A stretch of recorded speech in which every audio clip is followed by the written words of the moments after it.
Good morning students. तो आज का टॉपिक बहुत ही इंटरेस्टिंग होने वाला है। आज बिहार बोर्ड का जो क्लास 12th का है उसका मैथ का फुल सिलेबस का कवर करेंगे इस लेक्चर में। देखिए इस लेक्चर में क्या कवर करेंगे कि मैथ में आपका कौन कौन सा टॉपिक से कितना कितना मार्क्स का आता है, फिर देखेंगे कि कौन सा टॉपिक में क्या क्या पढ़ना है, फिर उसके बाद देखेंगे कि आपका एग्ज़ाम का जो पैटर्न है उसमें कितना क्वेश्चन आते हैं, फिर उसमें देखेंगे कि ऑब्जेक्टिव कितना आते हैं, शॉर्ट आंसर टाइप कितना होते हैं, लॉन्ग आंसर टाइप कितने होते हैं, कितने क्वेश्चन रहते हैं, कितने मार्क्स के क्वेश्चन रहते हैं, सभी के बारे में इस वीडियो में देखेंगे। तो जानकारी के लिए बने रहें वीडियो के साथ। तो स्टार्ट करते हैं इस वीडियो को, ठीक है। तो देखिए इसमें मैथ का जो क्वेश्चन आता है उसमें आपका 6 टॉपिक है। पहला है रिलेशन एंड फंक्शन, जिसे संबंध एवं फलन बोलते हैं, जिसमें अप्रोक्सीमेट आपको 10 मार्क्स का आता है। दूसरा टॉपिक है अलजेब्रा, आपका अलजेब्रा, जिसे ठीक है बीजगणित बोलते हैं, इसमें आपको अप्रोक्सीमेट 13 मार्क्स का आता है। फिर थर्ड टॉपिक है कैलकुलस, जिसमें आपका जिसको बोलते हैं कलन शास्त्र, इसमें अप्रोक्सीमेट आपका 40 मार्क्स का आता है। फिर बोलते हैं वेक्टर्स एंड 3D, जिसका सदिश एवं त्रिविमीय ज्यामिति होता है, ठीक है। इसमें कितना मार्क्स का आता है, तो इसमें 18 मार्क्स का आता है। फिर होता है लीनियर प्रोग्रामिंग, जिसको रैखिक प्रोग्रामर बोलते हैं, इसमें कितना मार्क्स का आता है, तो इसमें 9 मार्क्स का आता है। फिर है प्रोबेबिलिटी, ठीक है, ये प्रायिकता हिंदी में बोलते हैं इसे, इसमें कितना मार्क्स का आता है, तो 10 मार्क्स का, ठीक है। तो ये आपका जो है ये एक तरह का रफली है, ठीक है। इसको और अच्छे से आप मार्क्स डिस्ट्रीब्यूशन को समझने के लिए प्रीवियस ईयर का जो क्वेश्चन बैंक आता है उसको डील कीजिए, तो आपको और अच्छे से समझ में आ जाएगा। बट इस तरह का ही मार्क्स आता है सभी चैप्टर से, रिलेशन फंक्शन से, ठीक है। अब देखते हैं कि रिलेशन फंक्शन में कौन कौन सा टॉपिक पढ़ना है। तो देखिए रिलेशन फंक्शन में आपको पढ़ना है टाइप्स ऑफ रिलेशन, जिसमें आपको पढ़ना है रिफ्लेक्सिव रिलेशन क्या होता है, ठीक है, सिमेट्रिक रिफ्लेक्शन क्या होता है, ट्रांजिटिव रिलेशन क्या होता है, इक्विवेलेंस रिलेशन क्या है, फिर 1 to 1 ऑन टू फंक्शन क्या है, composite function, inverse function, binary operation, ये सब आपको पढ़ना है रिलेशन एंड फंक्शन में। फिर इन्वर्स ट्रिग्नोमेट्री फंक्शन में, तो इसमें आपको इसका डोमेन पढ़ना है, इसका डिफिनीशन पढ़ना है, फिर प्रिंसिपल पढ़ना है, ठीक है, प्रिंसिपल पढ़ना है, फिर उसका ग्राफ पढ़ना है, फिर कुछ फॉर्मूला है एलिमेंट्री इन्वर्स का, उसका उपयोग करके कुछ न्यूमेरिकल्स को सोल्व करना है। तो ये थे यूनिट 1, ठीक है। फिर यूनिट 2 आते हैं, जिसमें आपको पढ़ना है अलजेब्रा में कौन कौन सा टॉपिक आता है, तो देखिए मैट्रिक्स और डिटर्मिनेंट। मैट्रिक्स में आपको पढ़ना है मैट्रिक्स का किसको मैट्रिक्स कहते हैं, क्या डिफाइन है, कैसे डिनोट करेंगे, क्या ऑर्डर है, क्या इक्वलिटी है, टाइप्स ऑफ मैट्रिक्स क्या होता है, जीरो आइडेंटिटी मैट्रिक्स क्या है, ट्रांसपोज कैसे निकालेंगे, सिमेट्रिक, स्क्यू सिमेट्रिक मैट्रिक्स। फिर ऑपरेशन ऑफ मैट्रिक्स कहने का मतलब एडिशन कैसे करेंगे, सब्ट्रैक्शन, मल्टीप्लिकेशन, ठीक है। फिर सिंपल प्रॉपर्टीज होता है एडिशन का, कुछ मल्टीप्लिकेशन का, स्केलर मल्टीप्लिकेशन का। फिर एलिमेंट्री और कॉलम रो ट्रांसफॉर्मेशन होता है, इसमें पढ़ना है इन्वर्सिबल मैट्रिक्स मतलब इन्वर्स कैसे निकालेंगे किसी मैट्रिक्स का, ठीक है। उसके बाद डिटर्मिनेंट है, तो डिटर्मिनेंट में आपको सीखना है कि स्क्वायर मैट्रिक्स का डिटर्मिनेंट कैसे करना है, जिसमें स्पेशली आपको सेकेंड ऑर्डर का मैट्रिक्स सीखना है। फिर क्या है, तो प्रॉपर्टीज ऑफ डिटर्मिनेंट सीखना है, उसका उपयोग करके बहुत सारे क्वेश्चन को डील करना है, इस कर लीजिए, बहुत इंपॉर्टेंट होता है।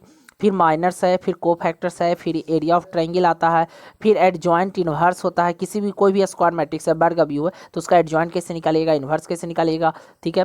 फिर consistency, inconsistency and solving system of linear equation in 2 और 3 वेरिएबल्स। देखिए अब मैट्रिक्स का उपयोग करके यहाँ पर आपको सीखना है कि कैसे आप किसी इक्वेशन को कहेंगे कि कंसिस्टेंट है, इनकंसिस्टेंट है, उसका सोल्यूशन कैसे करेंगे, 2 वेरिएबल में है, 3 वेरिएबल में है, तो ठीक है। तो ये था यूनिट 2, ठीक है। यूनिट 2 से कितना मार्क्स का आता है, तो देख सकते हैं आपको यूनिट 2 से 13 मार्क्स का आता है। अब यूनिट 3 है जो कि बहुत इंपॉर्टेंट है, अप्रोक्सीमेट आपको आधा मार्क्स मतलब 50 मार्क्स समझ लीजिए अप्रोक्सीमेट इससे हो गया आपका कैलकुलस में। तो देखिए कैलकुलस में क्या है, कैलकुलस में आपको पढ़ना है कंटिन्यूटी एंड डिफरेंशियबिलिटी।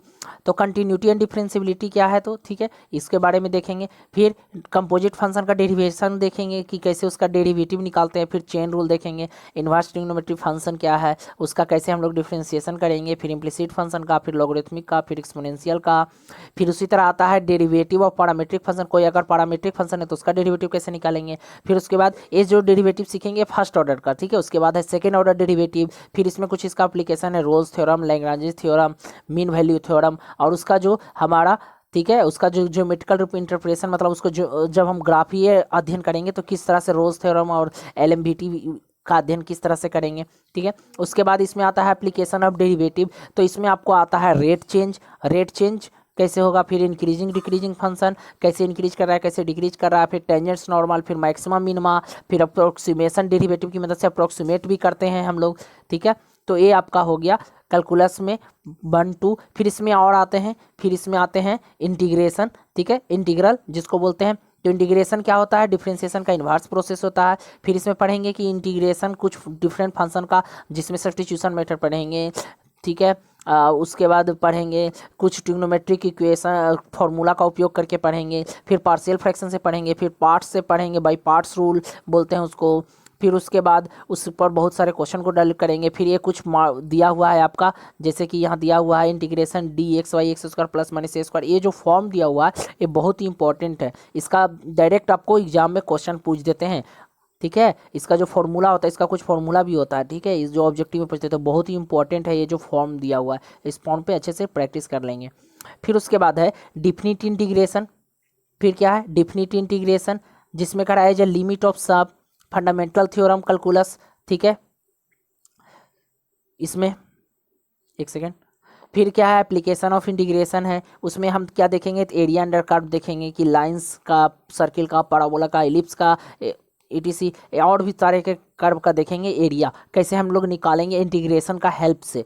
फिर उसके बाद डिफरेंशियल इक्वेशन है, तो ये भी बहुत इंपॉर्टेंट है, इससे क्वेश्चन आपको एग्जाम में हर साल आते हैं। फिर क्या है तो डिफिनीशन, ऑर्डर एंड डिग्री। ठीक है, क्या है ऑर्डर एंड डिग्री। फिर क्या है तो general and particular solution of differential equation. फिर उसका फॉर्मेशन कैसे हम लोग करेंगे, फिर अगर डिफरेंशियल इक्वेशन हम निकाल लिए, ठीक है, अब सॉल्यूशन उसका कैसे करेंगे, तो उसका solution variable separable method, homogeneous है, नॉन होमोजेनियस है। ठीक है, फिर फर्स्ट ऑर्डर फर्स्ट डिग्री का डिफरेंशियल इक्वेशन पढ़ना है, तो ये सब चीज़ आपको पढ़ना है इसमें। ठीक है, अब उसके बाद नेक्स्ट टॉपिक देखते हैं जो कि है unit 4 vectors and 3 dimensional geometry. इसमें 18 से 20 मार्क्स का आपका, इसमें 18 से 20 मार्क्स का आता है। ठीक है, वेक्टर्स एंड 3 डायमेंशनल ज्योमेट्री में, तो इसमें क्या है आपका वेक्टर्स है, वेक्टर में देखेंगे सिंपल एकदम बेसिक से वेक्टर्स क्या है, स्केलर क्या है, कैसे हम वेक्टर का मैग्नीट्यूड बोलेंगे, डायरेक्शन बोलेंगे, फिर डायरेक्शन कोसाइन क्या होता है, डायरेक्शन रेशियो क्या होता है, types of vector, position vector, negative of a vector, components vector.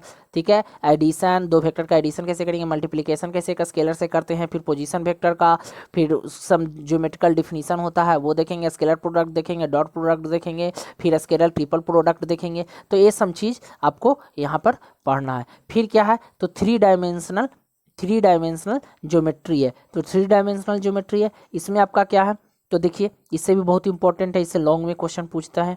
तो क्या है डायरेक्शन कोसाइन, किसी लाइन जोड़ने का 2 पॉइंट है, अगर उसको उस लाइन को ज्वाइन करेंगे तो उसका डायरेक्शन कोसाइन, डायरेक्शन रेशियो कैसे निकालेंगे। फिर वेक्टर, एक लाइन का वेक्टर इक्वेशन, कार्टेशियन इक्वेशन, फिर कोप्लेनर स्क्यू लाइंस, 2 लाइन है उसके बीच का शॉर्टेस्ट डिस्टेंस कैसे निकालेंगे। फिर Cartesian and vector equation plane का कैसे निकालेंगे, अगर कोई एक पॉइंट है तो उससे हम लोग कैसे निकालेंगे एक प्लेन का डिस्टेंस। फिर 2 पैरेलल प्लेन है तो उसके बीच कैसे हम लोग डिस्टेंस निकालेंगे। फिर एंगल बिटवीन 2 लाइन्स के बीच कैसे एंगल्स निकालेंगे, बहुत इंपॉर्टेंट है, 2 प्लेन के बीच, फिर एक लाइन और एक पैरेलल के बीच। ठीक है, तो ये था वेक्टर्स एंड 3 डायमेंशनल। फिर इसके बाद आते हैं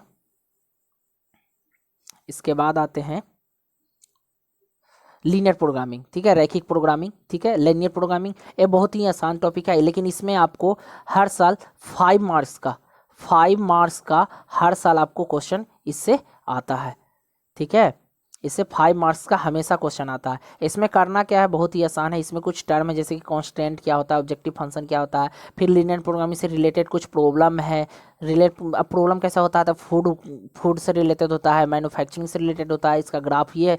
इसमें हम जो सोल्यूशन सीखेंगे वो ग्राफिकल मेथड से होता है। फिर इसमें होता है कि फिजिबल कब हम रीजन कहते हैं, बॉन्डेड, अनबॉन्डेड, अनफिजिबल। ठीक है, नॉन फिजिबल इसको बोलते हैं। तो ये सब चीज़ इसमें आपको पढ़ना है। फिर है नेक्स्ट टॉपिक जो कि नेक्स्ट टॉपिक है आपका प्रोबेबिलिटी। आपका नेक्स्ट टॉपिक है प्रोबेबिलिटी, इससे भी एग्जाम में हर साल आते हैं। तो पहला क्या, multiplication theorem on probability, multiplication theorem. ठीक है, एडिशन थ्योरम 11th क्लास में पढ़ना है, 12th में आपको मल्टीप्लिकेशन थ्योरम पढ़ना है। फिर उसके बाद क्या पढ़ना है आपको तो कंडीशनल कंडीशनल प्रोबेबिलिटी पढ़ना है, फिर independent events, dependent event, total probability कैसे निकालेंगे, Bayes theorem, random variable, its probability distribution, mean and variation of random variable. इस बार probability distribution mean and variation of random variable से आया था, अभी 5 मार्क्स का क्वेश्चन आया था। फिर रिपीटेड इंडिपेंडेंट का ट्रायल्स करने का मतलब बर्नौली, ठीक है, बर्नौली देखेंगे, बर्नौली प्रोबेबिलिटी, ठीक है। उसके बाद बर्नौली डिस्ट्रीब्यूशन है। तो ये सब बहुत ही इंपॉर्टेंट टॉपिक है जो कि आपको एग्जाम में डायरेक्ट पूछते हैं। तो ये सारे टॉपिक थे। अब इसके बाद देखते हैं जो कि एग्जाम का क्वेश्चन पैटर्न किस तरह से पूछता है। तो देखिए, इसमें आपको पूछता है ऑब्जेक्टिव में आपको टोटल 60 क्वेश्चन दिए रहते हैं, जिसमें से आपको 85 क्वेश्चन का आंसर देना है। रहते हैं 60 क्वेश्चन, लेकिन देना है आंसर 50 क्वेश्चन का। उसके बाद जो ऑब्जेक्टिव है, तो ऑब्जेक्टिव तो आपको पता ही है, प्रत्येक क्वेश्चन 1 मार्क्स का होता है। तो 15 × 1 कितना हो गया, 50 हो गया। फिर उसके बाद रहते हैं शॉर्ट आंसर टाइप, जिसमें आपको रहते हैं 27 क्वेश्चन। आपको आंसर देना है सिर्फ और सिर्फ 15 क्वेश्चन का। क्वेश्चन रहते हैं 27, लेकिन आंसर देना है 15 क्वेश्चन का। और प्रत्येक क्वेश्चन होते हैं 2 मार्क्स के। तो कितने मार्क्स हो गए, 30 मार्क्स। उसके बाद लॉन्ग आंसर टाइप में 8 क्वेश्चन होते हैं, जिसमें से आपको सिर्फ और सिर्फ 4 ही क्वेश्चन का आंसर देना है। और प्रत्येक क्वेश्चन 5 मार्क्स का होता है। तो कितना हो गया, 4 × 5 20, ठीक है।